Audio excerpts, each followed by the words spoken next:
All righty, kids and campers, what's going on? Hope the weekend was good, but the bottom line is it was a weekend where I know what a lot of people were doing, especially if you're a Warrior fan. You're still trying to make sense of it. Those are the text messages I got. Sometimes, Dibs, I think, I don't want to say we're too close to it. I think we're pretty representative of what's out there. We're from here. We root for these teams. We've been fans our whole lives. I understand it. But we also have that whole perspective of we get to go over there to the building. We know the people involved in some particular cases. I'm telling you, man, and I know Lucas trumpeted this as well. I don't know how you're feeling about it, but the every man, every woman fan is still having a really hard time processing Chris Paul as a Warrior. It's tough to process, and it'll be even more difficult when you actually see Chris Paul as a Warrior, and that'll happen with the introductory press conference when the trade becomes official over the course of the next week or so. Once that's done and free agency's done, and I wonder if they don't do a Draymond Green, Chris Paul tandem press conference if it all goes down that way. If Draymond Green re-signs with the team and Chris Paul officially becomes a Warrior and that trade officially goes through, I wonder if they don't try and do something together so as to soften the blow, because a lot of fans are still going to be even more hurt, I think, when they actually see Chris Paul introduced as a Warrior. Well, we've referenced this now a couple of times, what you're referencing right now, and I wonder if there are a lot of people out there who haven't heard it. This is from the All the Smoke podcast. Steven Jacks and Matt Barnes had Draymond on. This is actually 3 years ago. But it's not good. I don't like CP at all. Like, we don't have a good relationship at all, but I respect his hustle and I respect his IQ. He's smart as hell. And smart. And CP was kind of using, like, CP saw stuff coming up. And, you know, once you start to get older in this league, you start to realize, like, okay, this guy is coming. Eventually, he may catch me because I'm going to start to decline at some point. And so I would kind of see CP kind of keeping Steph at bay, but yet giving him a stiff arm at the same time. Now, Steph, Steph ain't, Steph is Steph. Like, we all love Steph, right? He ain't cut like, he ain't got the street part to him. And so he ain't confrontational at all. He ain't confrontational. Exactly. And so with me coming from where I come from and the way I grew up, I'm kind of watching like, yo, he kind of rock with you, Steph, but he kind of don't. He kind of keeping you at bay. And so I took it up on myself to try to create division there. Okay. That was 3 years ago. Big deal or not? Not a big deal at all. Why not?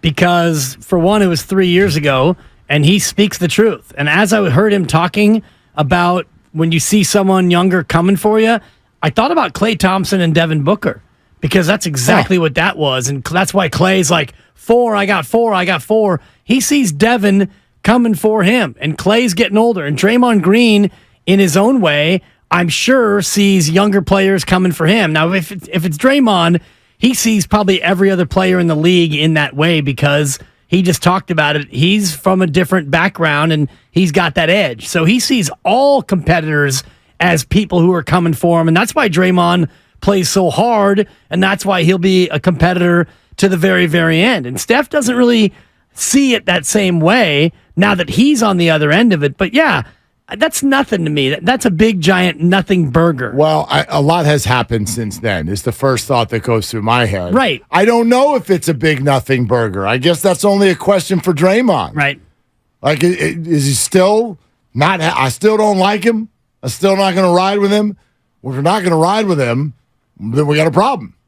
We got a problem around here. But then he immediately goes on to praise Chris for being smart, and he appreciates his hustle. Which, as I think, in my opinion, what I pointed out on Friday was the overwhelming message I got from the Warriors last week is we're trying to get smarter.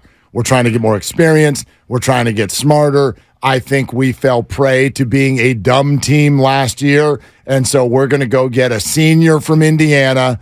We're going to go get a thoughtful player who ran a team in Santa Clara, and we're going to turn Jordan Poole into Chris Paul. We're going to maybe give up a little bit of dynamic talent in exchange for basketball brains. Look at the big old brains on Chris. So that's what I got out of last week. So I'm with you. that what he said 3 years ago is important when he says he's smart. And a lot has happened. Like that was before Draymond would be, in theory, presented with the idea of Chris Paul instead of Jordan Poole. Because right. who do you have a worse relationship with, Draymond? Chris Paul or Jordan Poole? So maybe that's just as simple as a phone call. You know what I mean? Like people can get over stuff like that. Yeah. But I also don't know. I mean, we are making an assumption about Draymond's role on this team without him even having a contract and being on this team as of yet. Right. He's under contract for 4 more days, and then he officially will sign the opt-out paperwork because right now all we know is that he's reportedly going to opt out. He could surprise everyone and opt in because none of that paperwork is done yet as far as I know. So he still is a Warriors as we sit here, but in terms of the upcoming 3 years, if Draymond does agree to sign and he stays for 3, maybe it's 3 years with a player option for the 4th. I don't know what it is. I think this about Draymond Green, he wants to win more than any other thing when it comes to his professional basketball life, including having a feud with Chris Paul or even being able to compete with Jordan Poole. If he thought that he could win with Jordan Poole and Jordan Poole was going to be, let's say that Draymond thought that Jordan Poole was going to be the next Steph Curry. Like Jordan Poole, wow, this guy's going to be Steph. He would have gotten over his feud with Jordan Poole because he wants to win that much. To me, the Jordan Poole fallout, yeah, it had to do with the interpersonal relationship, but it also, I believe, stemmed from he and others not believing in Jordan Poole's ability to play basketball. I agree with you 100% on that. So if he thinks Chris Paul can help him, then whatever trash talk or whatever relationship, he kept Steph at arm's length, he tried to give him the Heisman, whatever, all that stuff is nonsense if Chris Paul can help him win. All right, so that leads us to this. 888-957-9570. You got the Comcast Business text line. Hello to Twitch and YouTube. Thank you for being there every single day for us. We appreciate you, where you can not just watch, but you can also comment. And we want to throw this out there, especially we are speaking directly to those of you who have been card-carrying Chris Paul haters throughout your NBA fandom. How much do you think your thoughts on Chris Paul should matter in terms of the Warriors roster building? I mean, how much further do you have to go from Chris Paul to what if the Warriors brass did think that Dillon Brooks would be a good fit? What if they did? What if they thought, you know what, it's actually somebody we could probably help us win next year? And what if they thought that Russell Westbrook, I mean, gosh, we could use that kind of aggressiveness to the hoop. We don't really have that, especially without Jordan Poole now. Like, who's going to drive to the hoop? I think Russell Westbrook would be a nice addition to this team. What if that kind of stuff was being said behind closed doors? How much does the fact that you, the Warrior fan, collectively dislike these people, do not want them on your team, how much should it matter? I think we would love to create a platform for many of you today to sort of get that either off your chest or, if you want to, admit that our sort of weird emotions about sports are not really actually in play here. For everybody who's like, I hate Chris Paul, you've never even met Chris Paul. But I understand it. I don't dig the way he plays. I am not a Chris Paul fan. I am going to have a hard time watching him in a Warrior jersey. But I personally also understand this part of the dynamic. If they go 11-2 and Chris Paul is averaging 7 assists and 13 points, these phone lines are going to be jammed with people going, you know what? What brilliant. I mean, Mike Dunleavy Jr., right? We should have been the guy all along. That's how fickle and quick we are to switch. I'm fully aware of that. Which leads me to the answer to your question, which is not a bit, not one scintilla, short of, hey, the Giants are going to sign Trevor Bauer. Well, now 15,000 of us aren't going to show up. Okay. So until it shows up at the box office, on the bottom line, until it shows up in a tangible financial way, all the fans, the sports talk radio hosts, the bloggers, the commenters, the podcasters, you don't matter one scintilla, not one speck, not one iota in terms of what this organization is trying to do. They don't owe you anything other than to put out a product that you think is worthy of your attention, your dollars, your fandom, and your idolatry. The rest of it doesn't matter. I love that you brought up Bauer. That's a good one. Anyone else? I was trying to think of the NBA equivalent, and I couldn't come up with one. Well, or what about NFL? What about anything? Is there any? And let's go current now. Let's not bring up AJ Przinsky. Well, Tyreek Hill's in trouble again. Aubrey Huff. I don't know if you saw that story over the weekend. Absolutely, I did.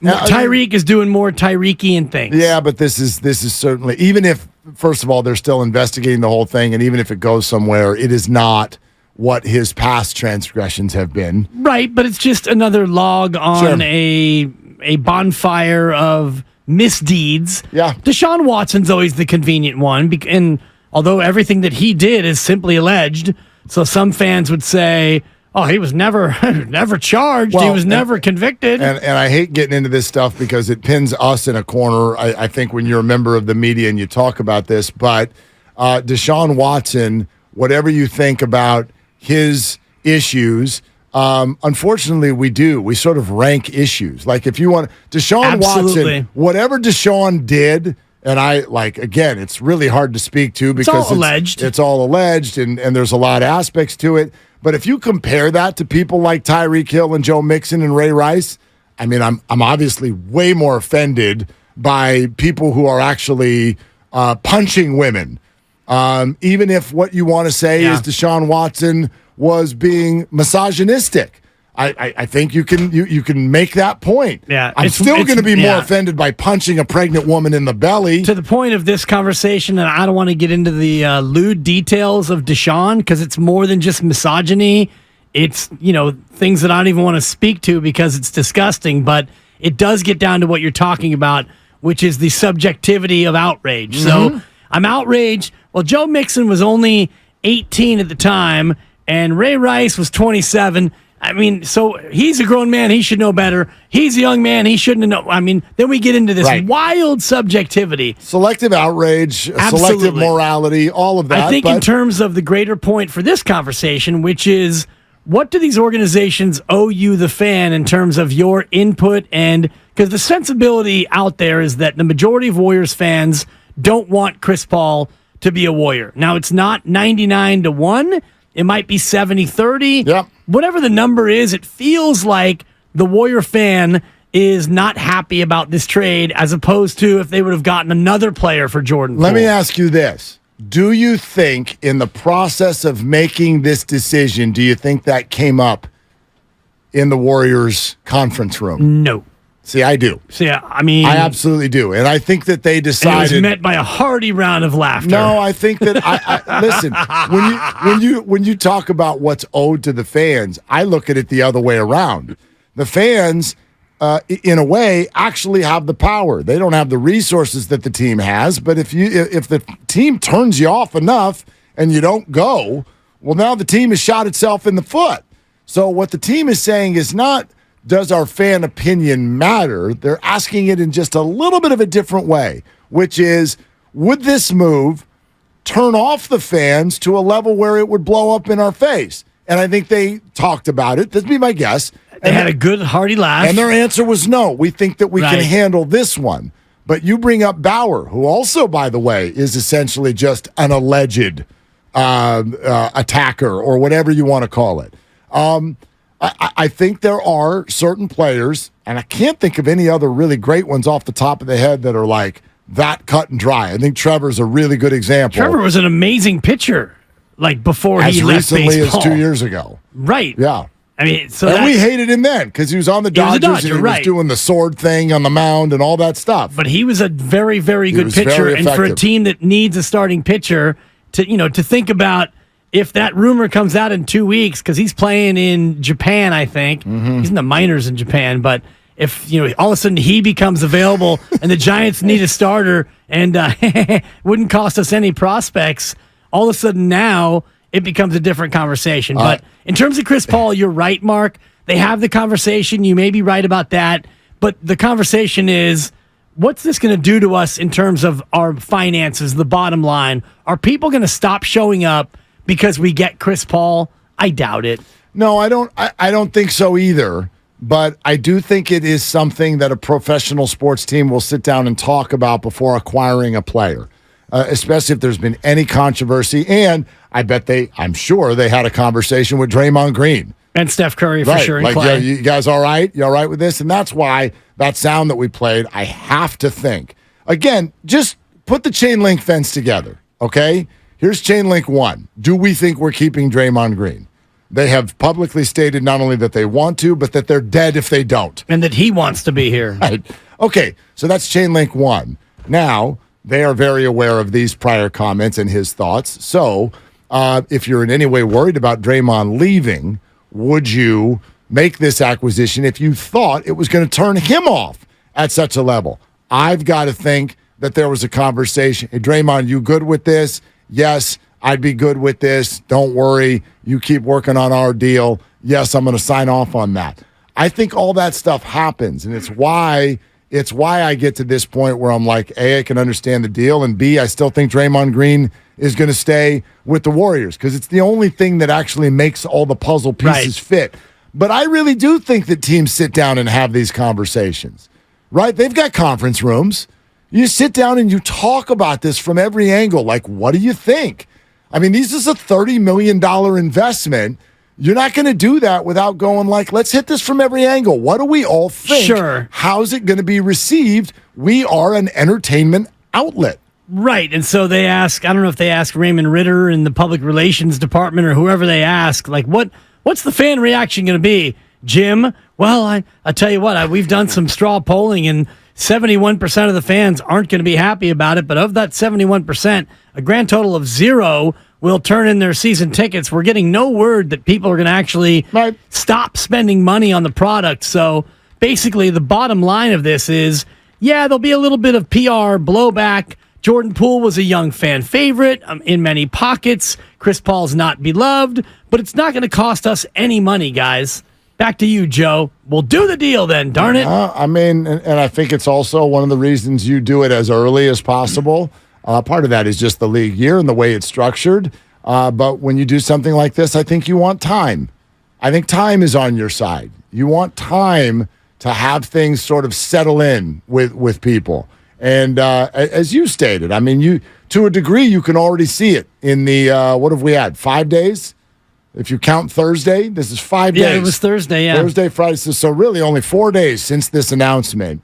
And I think there's people who are wrapping their head around it a little bit more than they were 4 days ago, but I think we got a long way to go. I think we got a long way to go for people to be excited about it. Well, the next big step is the introductory press conference. And, you know, with the snapping of picture lenses and him holding up the jersey, the number 3 Golden State Warriors jersey, and however they want to structure that. One thing we know about the PR team with the Golden State Warriors is they are geniuses in terms of how they're going to frame this, how they're going to present it. I mean, think of what they've navigated just this year. Right. Think about it. Well, it's unbelievable. The Bob and Joe one was a little bit awkward, I thought, with Joe sliding in halfway through. But that was more of a Joe thing, I think. Mike Dunleavy with Joe Lacob, and then just recently, the new draft picks, they got center stage pretty much by themselves. Right, but I mean, even like from the punch to Andrew Wiggins, as a PR staff, you're dealing with two of the most difficult things that you can deal with. You've dealt with a lot, without a doubt. So I think when it comes to this, they're going to present this and deal with this in the best possible way. I don't know if it's Chris Paul and Steve Kerr. I don't know if it's with Draymond, with Steph, with Draymond and Steph, with Dunleavy. They're going to have other people there other than Chris Paul to show, hey, we love Chris Paul. And Draymond, what about those comments 3 years ago? That's just, it's all the smoke. It's the nature of the podcast. We were just talking. I mean, we'd love your thoughts on this. 888-957-9570. Let's go to JB in Fremont. Hey, JB, you're on with Willard and Dibs. What you doing? How you doing? JB, what's up? All right, can you hear me? We got you now. All right. Great to get on. Thanks, guys. I was just going to say a few things. I'm not a Chris Paul hater, but I am totally not a Chris Paul fan. I just think over the last, few years, I mean, yeah, his skills have diminished, but it's just his whole attitude. I mean, if he makes a shot, it's the same face as if he didn't make the shot. 1 minute the passes are on point, the next minute it's a foot behind the person. I really feel concerned at how he's going to play with Steph. If he plays on the second team, I'm definitely concerned because you have a lot of young guys that basically run a faster game. If you look at the highlights, this is my last thing. If you look at the highlights of him, they're saying he's coming to the Warriors and this sort of thing. Look at every shot he took. The defender was 7 feet away. Come on. That's not going to happen. Well, I'm just not a Yeah, that one is interesting to me. I don't know why it wouldn't happen. I mean, he's never going to be the scoring focus of an offense here with the Golden State Warriors, and I don't want to sound like I'm all in love with the deal and it's going to work perfect. I've got all kinds of questions, but some of the ones, JB, that you brought up are not the same as the questions that I have. Like if you're worried about a second unit that's going to be wobbly, I'll give you a name that would really concern me if he were running the second unit, Jordan Poole. That's who would concern me if he was running the second unit. And as I said to Steiny via text earlier, Jonathan Kuminga got a lot better on Thursday, and Podziemski, who is a shooter, got a lot better just by the very fact that Chris Paul is now going to be on that second unit. So everybody on that second unit, Klay Thompson's going to have more open looks with Chris Paul as a part of that second team.